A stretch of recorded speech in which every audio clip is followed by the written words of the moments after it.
ব্যবসা পরিচালনা করতে পারছেন কিনা বা ব্যবসার সুষ্ঠু পরিবেশ আছে কিনা, এই ব্যবসাটা নির্বিঘ্নে যেন পরিচালনা করতে পারে এই জন্য আমরা রংপুর নগরীর যারা ব্যবসায়ী আছে তাদের সাথে আমরা ঈদের শুভেচ্ছা বিনিময়ের পাশাপাশি তারা তাদের ব্যবসা নির্বিঘ্নে পরিচালনা করতে পারছে কিনা এটি আমরা অবলোকন করলাম এবং তাদের সাথে কথাবার্তা বললাম।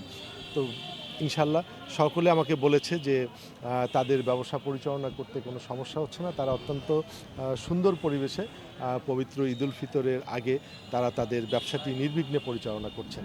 পাশাপাশি নগরীতে ব্যবসায়ীদের মধ্যে একটি জনসচেতনতা সৃষ্টির জন্য, কারণ এই ফুটপাতগুলোকে যে যারা অবৈধ দখল করে আছে তাদের মধ্যে জনসচেতনতা সৃষ্টির লক্ষ্যে আমরা সকলকে বললাম যে আপনারা ঈদের আগে আমরা আপনাদেরকে বলে গেলাম যে যারা ফুটপাতে যারা আপনারা অবৈধ ব্যবসা করছেন বা দখল করে আছেন, পবিত্র ঈদুল ফিতরের পর থেকে এগুলোকে কোনোভাবেই গ্রহণ করা হবে না।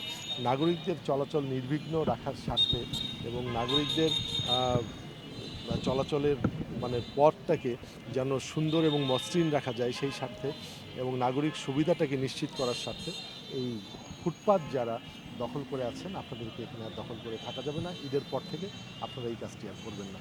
আমি প্রশাসক হিসাবে এখানে যোগদানের প্রথম দিন থেকেই আমি বলে আসছি একটি কথা, যে কথাটি বারবার আমি রিপিট করি, সেটি হচ্ছে আমাদের সম্পদ সীমিত কিন্তু মানুষের প্রত্যাশাটা অনেক। তো আমরা এই সীমিত সম্পদ দিয়ে মানুষের প্রত্যাশাটাকে যেন সমন্বয় করতে পারি সে বিষয়ে আমরা ব্যাপকভাবে পরীক্ষা নিরীক্ষা করছি, চিন্তা ভাবনা করছি।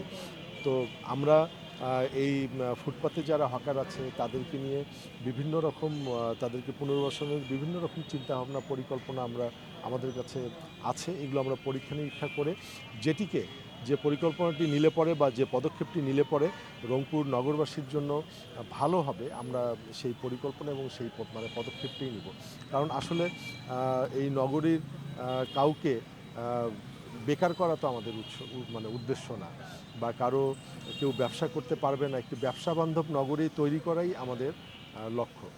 এবং সেই লক্ষ্যকে সামনে রেখে যারা ফুটপাতে যারা হকার আছে বা যারা ব্যবসায়ী আছে তাদের জন্য কি করা যায় এরকম অনেকগুলো চিন্তাভাবনা আমরা করছি, অনেকগুলো পরিকল্পনা আমরা নিয়েছি। তো এখনও এই পরিকল্পনাগুলো পরীক্ষা নিরীক্ষা পর্যায়ে আছে, চূড়ান্ত হয়নি। ঈদের পরে আমরা চূড়ান্ত করব, চূড়ান্ত করলে আপনাদের মাধ্যমে জানিয়ে দেব।